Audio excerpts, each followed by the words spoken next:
Most people think that fraud happens because someone is a bad person.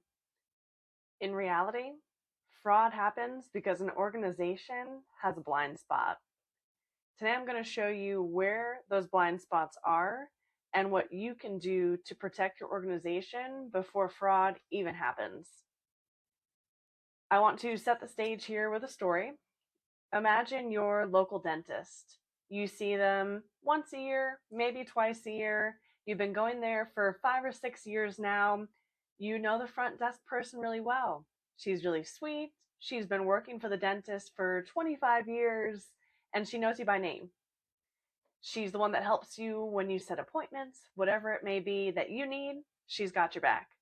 You've grown to trust her as the dentist assistant, the front desk person. Then you read in the newspaper that she's been convicted of fraud and she stole more than $500,000 from the dentist.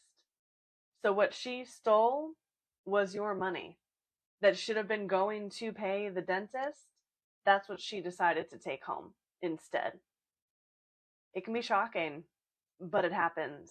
More than $5 trillion is lost on a yearly basis to fraud worldwide, not just the US, but all across the globe. And it affects every single organization, whether they're nonprofits, public, private, government, whatever the case may be, everyone falls victim to some type of fraud. My name is Dr. Gabrielle Juba. I'm a CPA and a CFE, and this is what I do. I fight fraud, I help prevent fraud, and I also work with nonprofits as well. So we're going to start with the biggest misconception about fraud. So one of the biggest myths about fraud is that it's done for bad people. Like, bad people are the ones that commit fraud. You should be looking for bad employees. That's not the case.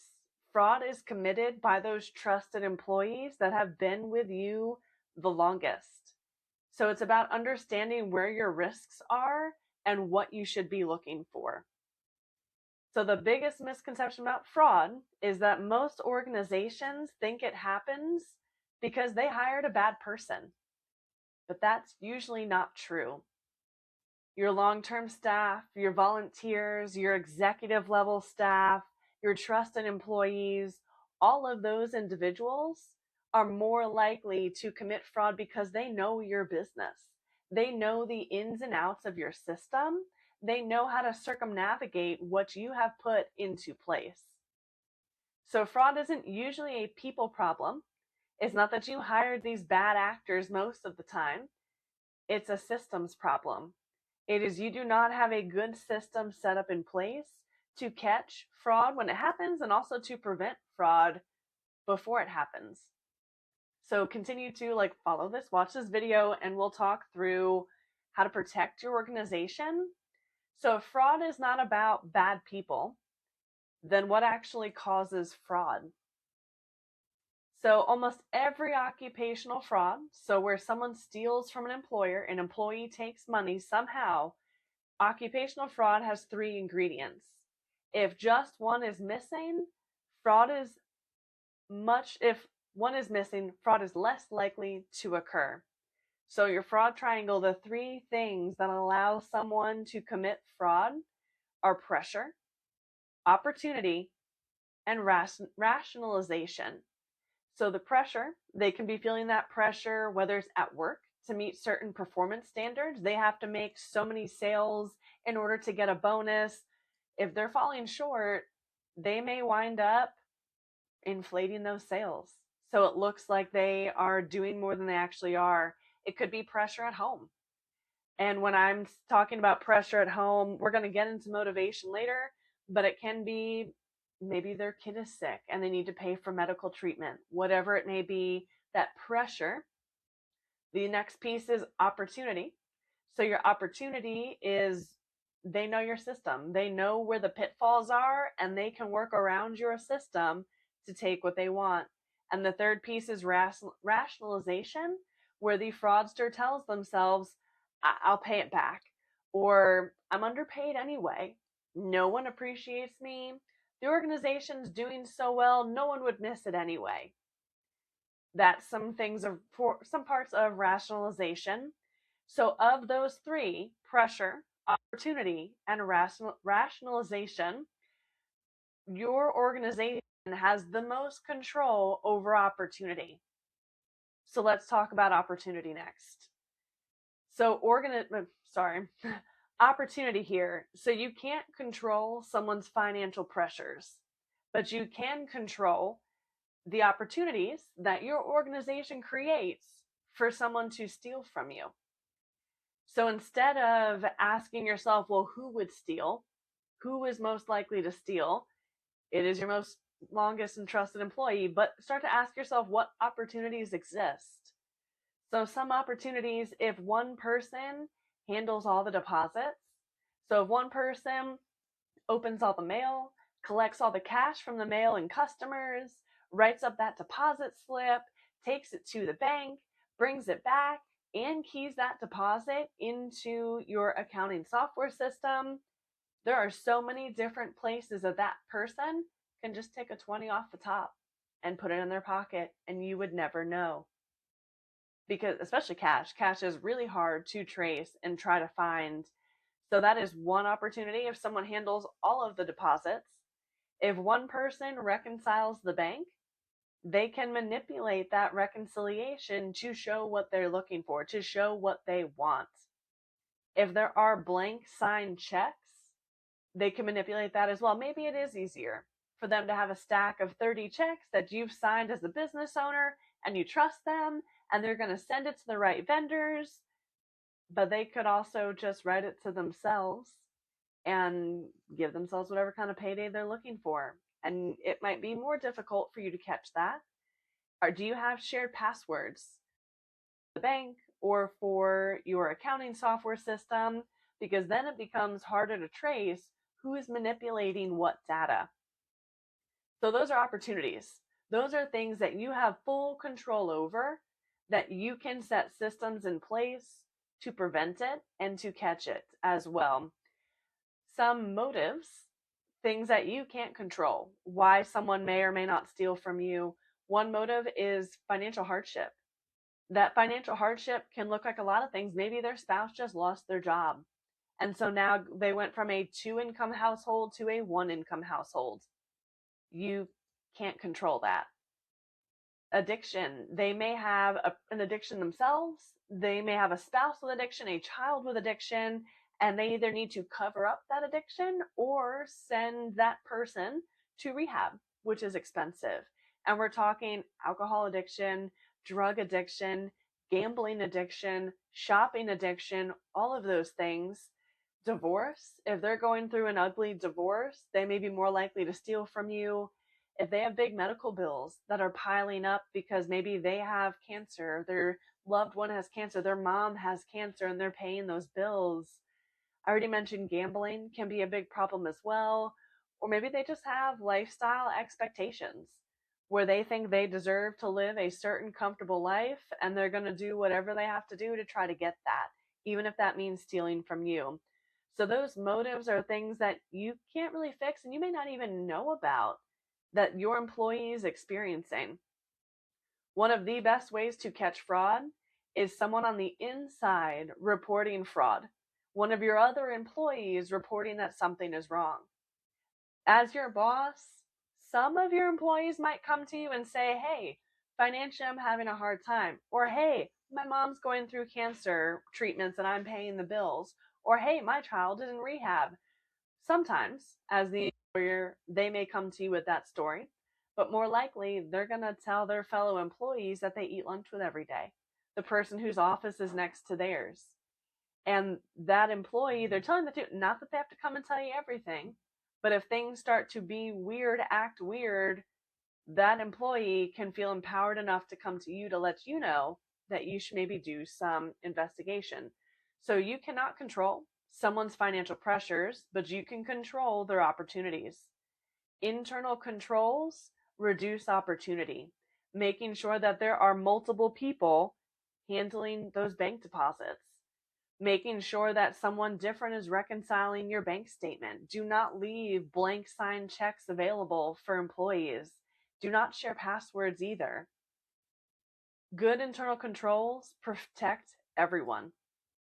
This leads to one of the biggest mistakes that organizations make is they rely on trust as a control mechanism. If your internal control is I trust them, you don't actually have an internal control. Thinking to yourself, I've known them for 20 years, but they're family. I trust them. I've heard stories of people, doctors and dentists, whoever it might be, business owners that love their person. They love their front desk that's been with them from day one, love them so much where they take them on family vacations. They have watched their kids grow up. They get invited to weddings, they get invited to birthday parties, like they become part of the family. And so it's even worse. It feels even worse when that person is the one that is taking from you. Good controls protect employees, volunteers, owners of organizations, boards of directors, as well as just the organization itself. You're allowed to trust people. You won't hire good people that you can trust.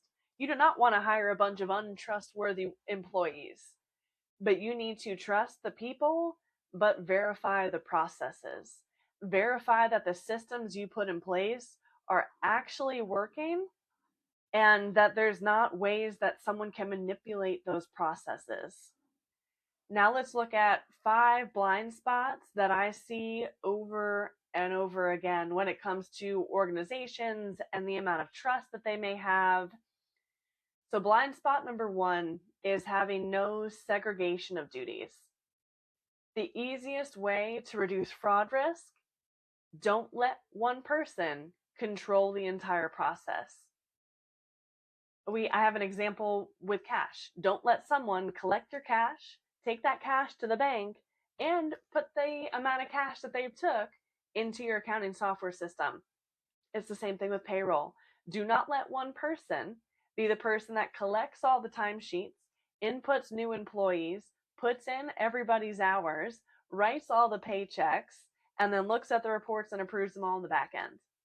That opens you up to a lot of fraud. Cash is very easy to take and hard to find. But something like payroll, someone can create fake employees. They can create checks, extra checks to people that they then delete. They can create bonuses for themselves. You never know. I worked for an organization where I was in control of the finances, and I had a payroll person that ran everything. Upon her leaving the organization, she wrote a bonus to herself out the door. On her way out the door, she'd worked there for 20 something years, and I'm a CFE and a CPA, and I know this stuff. And I did not have an internal control process in place for double checking payroll on a monthly basis, but especially checking the payroll person's last payroll run. And she walked away with a bonus. It was not a huge bonus. It's not like she walked away with $50,000, but she walked away with a couple $1,000s. And when I brought it up I did not completely own the business myself. I was just in charge of the finances, brought it up to the business owner, and I was told, well, we don't want any bad media or press from this, so we're not going to say anything. We're not going to ask for that money back. So you better believe I put processes in place to make sure that that would never happen again. One of the bad parts as well, so we'll get to that in a minute. So blind spot number 2, nobody reviews your financial statements. So if nobody looks at your financial statements every month, you're missing one of your best fraud detection tools. So when fraud starts, it's normally small. That fraud happens piece.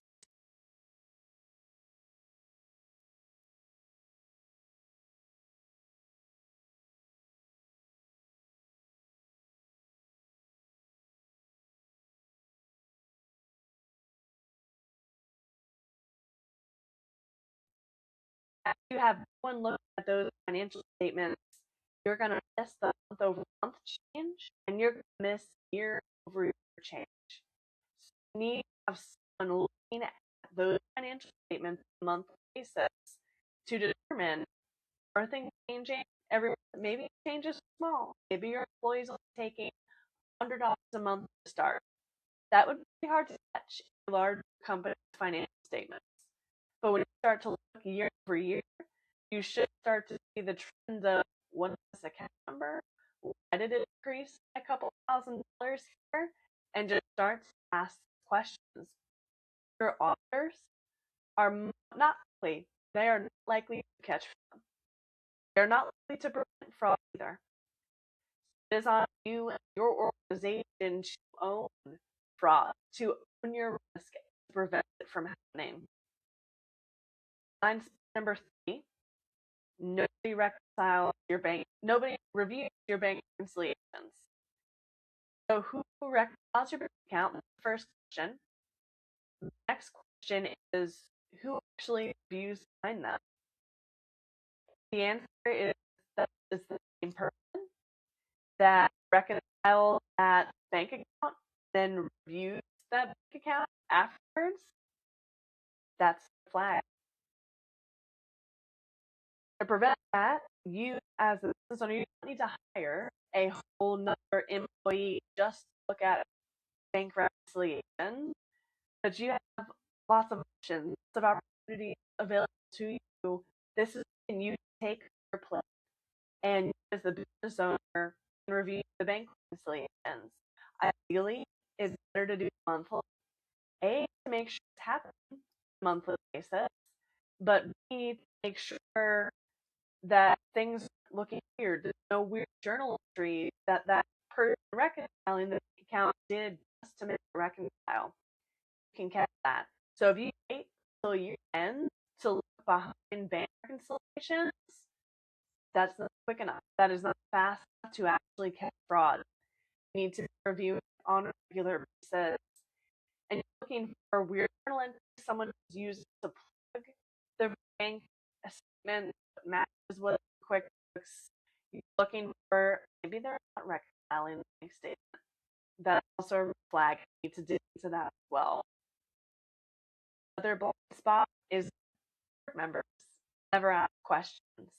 And that's going to apply if you're a nonprofit. This can be obviously with that directors. This also applies to if you are a public, private, whatever it may be. You may not have a board, but you probably have 2 or 3 executive members. You know people. You can ask questions. So board members don't need accounting degrees. Executive teammates, team members do not need accounting degrees. They just need to ask questions. They just need to know what financial statements should be looking at monthly. What should they be looking for in the financial statements? And if they're not seeing something, they need to stop and ask questions. They cannot, you as a leader of an organization, if you are a leader of an organization, if you are an else in an organization, you should not blindly take an accountant, a bookkeeper, a CPA's word for everything. You should not ever blindly trust a professional. Not because they don't know what they're doing. That's why you hired them, is because they should know what they're doing. But it is possible they don't know what they're doing. It is possible that they made an honest mistake. And it's possible that they may not be thinking all the way through for your business. They might be thinking about their wonderful job and role they have here, and they're not understanding what you need over here as well from them. So I think that before where auditors have even financial statements where I'm working to do bookkeeping, auditors give me audited financial statements and tell me to adjust the books to match audited financial statements. And the board said, great. Executive director said, great. Go ahead and do it. I looked at it and I said, no. I got the auditors a bunch of questions. And I said, hey, I don't agree with audited financial statements. Here's why. And B, the journal entries you're asking me to make into the accounting software system we use are going to mess up our financials from now till forever. They're never going to clear off. So no, I do not want to make those entries or things that will never clear up the financial statements. Please advise and please help me come up with a different and better solution to get it to where it needs to be. And sure enough, the auditors go, oh, yeah, you're right. And they work through it and we got it to where it needed to be. For both sides, what they needed on the audit financial statement side and what I needed the monthly pulling bank statements and pulling financial statements for them every single month. So do not blindly trust that just because an auditor, a CPA, a bookkeeper says this is how it should be done, that's right. To be a bookkeeper, any organization, most of the time to like run and operate a bookkeeping company, you need a degree. You don't need a certification. You don't even need, you need nothing. You can just say, I am a bookkeeper. You can't do that as a CPA, not just I'm a CPA at your license. That requires a license, requires education and experience. Be a bookkeeper, and I've seen it so many times. We'll hire a bookkeeper, our stuff should be good. But does your bookkeeper actually know what they're doing? Where did they learn how to do what they're doing? And have they ever worked in your industry before? Or are you the first client to take on that's industry? There's nothing wrong with that. But they may not know. They may not be the expert that you need in your corner. So the more you know, not only about fraud and internal controls, but the more you do know an accounting, I'll come back to you. Don't get an accounting degree to ask the right questions. You just need to know what are some of the questions, what are some of the things I should be looking at, and then let them do all the work on the other end and be the professional and do what they need to do. The next thing I've got number 5, blind spot number 5 is we've always done it this way. One of the biggest fraud risks is believing we've never had a problem before. Or if that you had a problem before, it was too difficult to try to fix it. Just because something has always done one way in the past does not mean that that's the best way to do it. It doesn't even mean that was the best way to do it back then. It may not have been. It may not be. You need to be willing to look at your system and say, hey, are we actually operating efficiently? Are we actually doing things the way we should be doing them? Not to protect our organization, but to protect everyone that touches our organization. Where can we continue to grow and improve? Also, find a lot of keepers you might hire, staff accountants you might hire, depends on what you're hiring for. A lot of times when you hire those positions, are you hiring someone just keep in transactions and say, hey, here's what you did last month? Or are you hiring someone who's going to help you brainstorm solutions to problems before they occur? Are you hiring someone who's going to think about the future and how to make things better? Are you hiring someone to help you look at, okay, here's where we're at today, but here's where we can be tomorrow, and here's how we can get there? Now, to hire someone to just key in transactions and show you at the end of the month, here's what it is, you're gonna not pay as much money. But if you want someone to forward to problems, to troubleshoot, to help design into control systems, it will cost you more in their labor up front and save you so much money on the back end. Fraud does not happen overnight.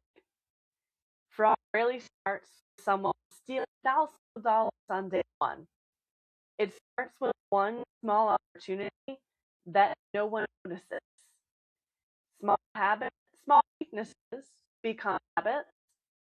Habits then become losses. So fraud develops because of the small weaknesses that someone manipulate into bigger weaknesses, and then take full advantage, and you can lose a lot of money. The longer fraud occurs, the more money it is that they're going to lose. So they start off small, maybe $100 at a time. Then when they realize they can get away with $100, they'll say, well, what if I could get away with $500? And then what if I could get away with 1,000, 1,500? And then they start to get more and more greedy as they continue to go. And one of the really bad things about fraud is most likely will not get all of that money back. You will be lucky to get a fraction of the money back. And that's because of the pressure. The reason why they're taking money in the first place is not because they want to put it in a savings account. It's because they want to buy stocks and bonds with it or buy a house with it. They're taking it so they can spend it. They're taking it so they can gamble. They're taking it so they can shop. They're taking it to pay their bills. So when you catch the fraud on the back end and it totals $250,000, there's not really an asset for you to seize. It's just gone, which is really unfortunate. So fraud doesn't start with outright. It does not start with an employee joining your organization and stealing $5,000 the first day there. That is almost never how that happens. And if it does happen that way, not a traditional fraudster by any means. The best time to prevent fraud is before it happens. Is to think through these systems now. And you have to think through these systems every single day in your business. You can. But you should do at a minimum a yearly review of where are your systems, how can you improve them, and then make those improvements throughout the year. And on year end, look at the whole system again. Now, I'm not saying don't look at your financial statements, don't look at your bank reconciliations, look at all of those on a regular basis. So whether that's monthly or quarterly, and at your end, look at our new opportunities that someone can take from this organization. So if you find this helpful, and subscribe to the YouTube channel for practical insights to protect your organization's finances, and take one practical step this week. If it's something small, let's review who has access to your bank account and who is reviewing bank reconciliations. It's a small step, just identify him. And then it's the same person who's doing the bank reconciliation and they're reviewing the bank reconciliation, and then determine later how to fix it. But this week, look at just look at who has access to the bank account and then who's reviewing those reconciliations. And next week, you can determine, is that a good system? No. And then next week, you can look at, how do I fix this system? And then implement after that. You can create a free download where you guys call the Fraud Risk Assessment Checklist that you can download and use in your organization. So you can find that linked below. Subscribe here for content on protecting your finances. So not only are we going to keep diving into all things fraud, but we are going to be talking about just financial statements in general, things you may need to know or think about. And on top of that, I'm starting to host a monthly webinar. It'll be on the third Wednesday of every month. And for the month of August, our topic is Fraud 101. We're not going to repeat a bunch of the topics here, but we're going to deep dive into some of these topics, and I'd love to answer your questions.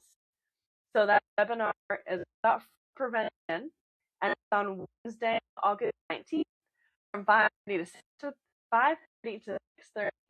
I'll have a link below as well. So I hope you enjoyed this YouTube video, made it all the way to the end, and we'll see you guys next time.